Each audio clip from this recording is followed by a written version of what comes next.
Hello, everyone, and welcome to another episode of the Joseph Ryder Anderson podcast. Today, we are going to be talking about every single Union Arena set released to date in the English version and ranking them from good to great. Every single one of these sets has something going for it and is pretty strong and good to pick up. If you're interested in these animes, don't be afraid to pick up any one of these sets. They're all solid. Some definitely have advantages over others, and we're going to be looking at each of these, taking several different factors into consideration. We're going to be trying to take a pretty holistic view, taking into consideration playability of the different decks, variety, even just overall fun of the mechanics introduced, and collectibility. I think of all the different metrics that I used to make this list, the one that came into play the most was just playability, like how playable in a competitive way are these decks. Union Arena is currently a very played game. It's also highly collected, but it's mostly played right now. So it makes sense to look at it from that perspective. So if you're wondering which set is best to pick up right now and you don't really have an oar in the water, so to speak, about which anime you want to play,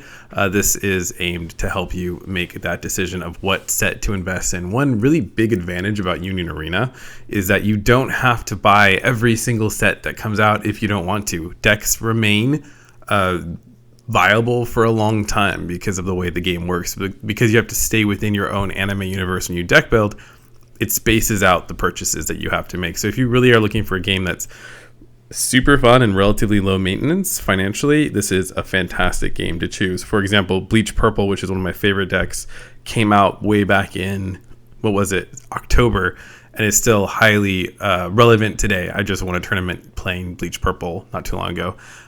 So it's a game where decks stick around. I remember when I got back into Pokemon originally, I invested like a ton of money in building a Leafeon VMAX deck back when Leafeon VMAX was like the number 2 deck or something in the format. And then the very next set, Leafeon VMAX was essentially unplayable. So not that that's a knock against Pokemon. That's fun if you are highly invested and want to be spending a lot of money on TCGs. You don't mind. That actually adds a fun element that things change so much.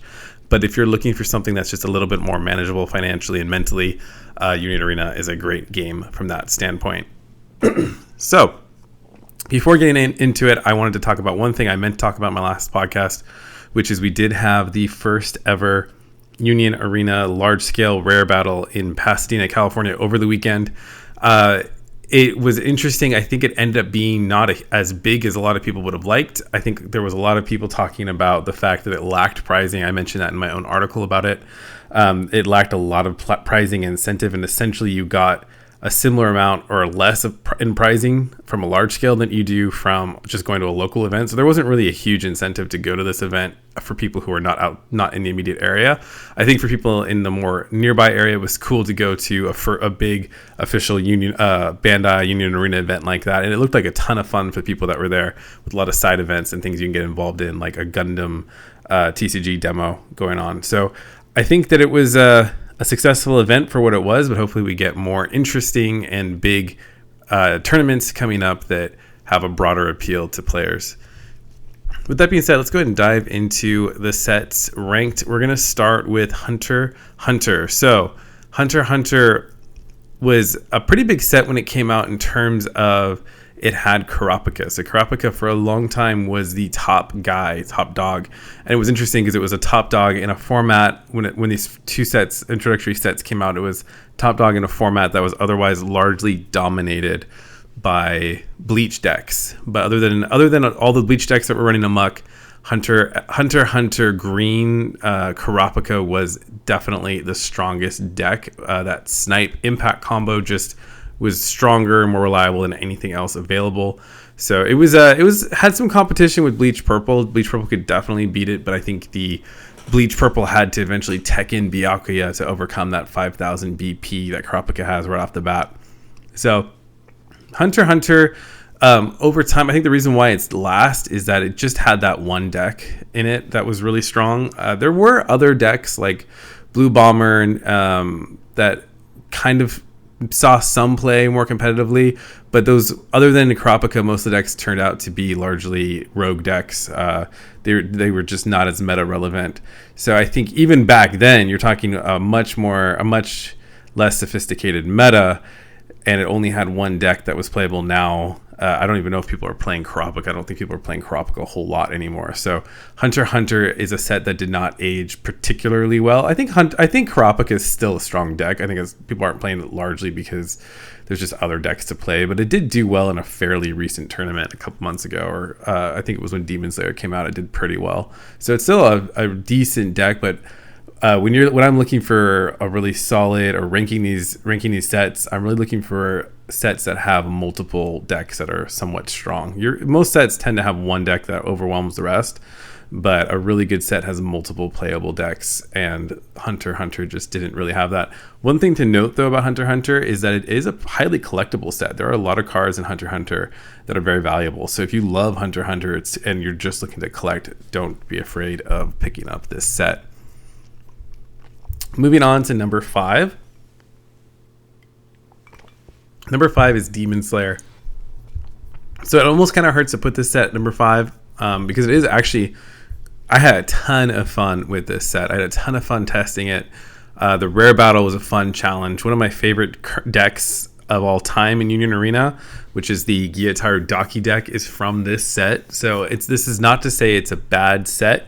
I think the main problem with Demon Slayer is that it just lacked a lot of the power that some of the other sets have, even some of the sets that we already came out with. So we had Bleach, Jujutsu Kaisen, and then we had Code Geass, and each one of those 3 sets just has decks that are stronger than any deck in this set.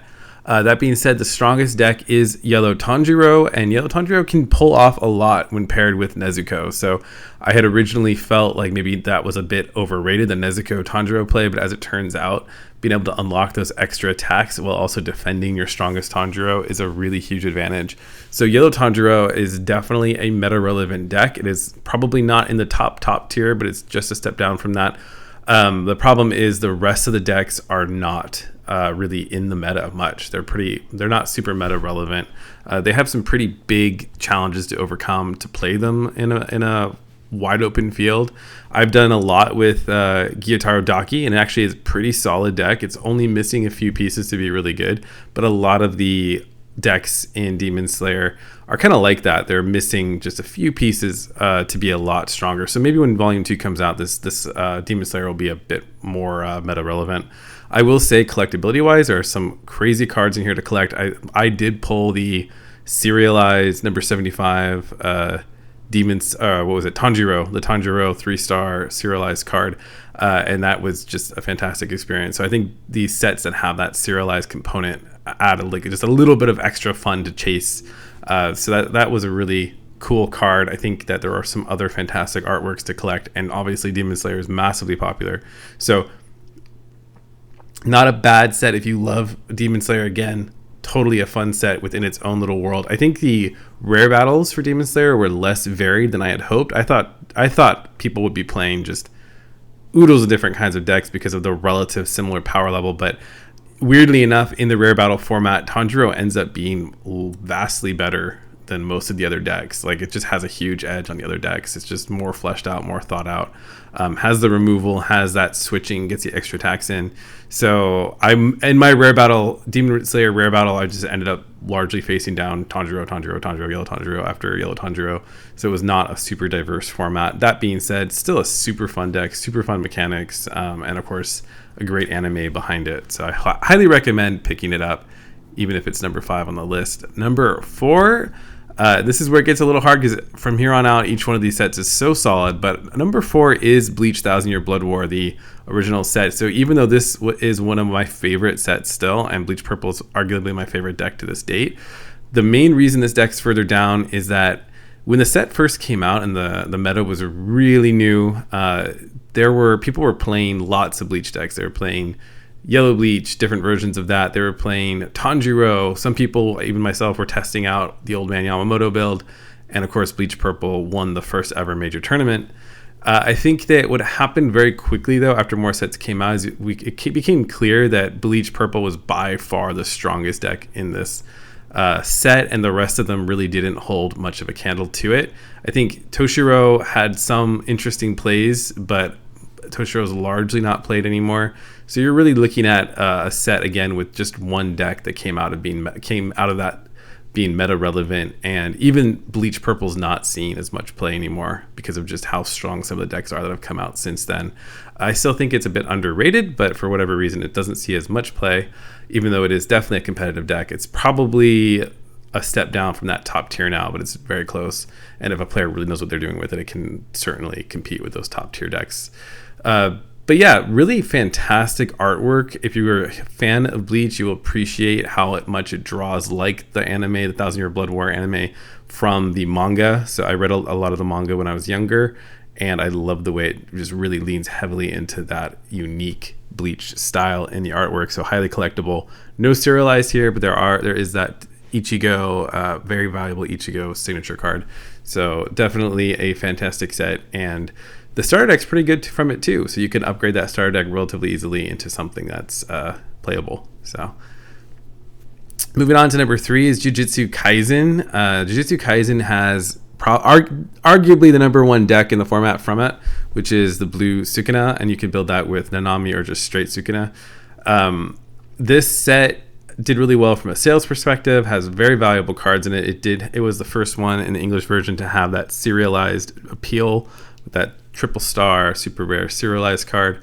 I think the main draw of Jujutsu Kaisen is just the fact that the number 1 deck and a very playable deck, which is blue Sukuna, comes from this set. There are other decks that you can play. Like I think the one I see most commonly is that yellow Gojo deck. But there are other builds too you can play. So there are other options that are relatively competitively viable. There's not a ton, but again, the fact that it does have that's what I think is probably the strongest deck in the format right now, which is blue Sukuna. The fact that it hails from this set is what pushes this up in the rankings, even if it doesn't have a vast variety of playable decks apart from blue Sukuna. Number 2, and this is the latest set, which is One Punch Man. This is a killer set. So if you're looking to just have fun, build competitively viable decks, and have a lot of options to do so, One Punch Man is the way to go. It really felt like just a next level set when it came out. I tested just about every deck from it, and just about every deck from this set is competitively viable. I think, in my opinion, now that I've tested a bit, I think Green Saitama, even though a lot of people are saying that was going to be the best deck, probably is the only bad one from this set. But otherwise, every single deck is really, really strong in this set.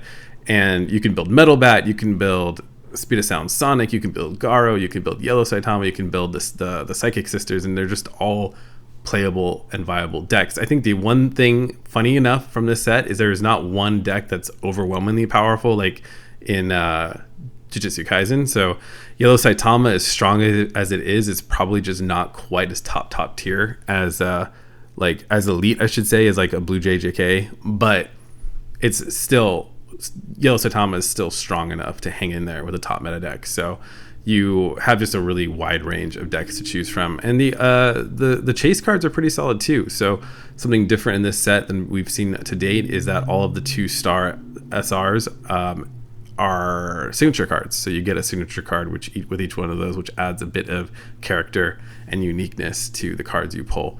So super fantastic set, tons of fun, just like the anime.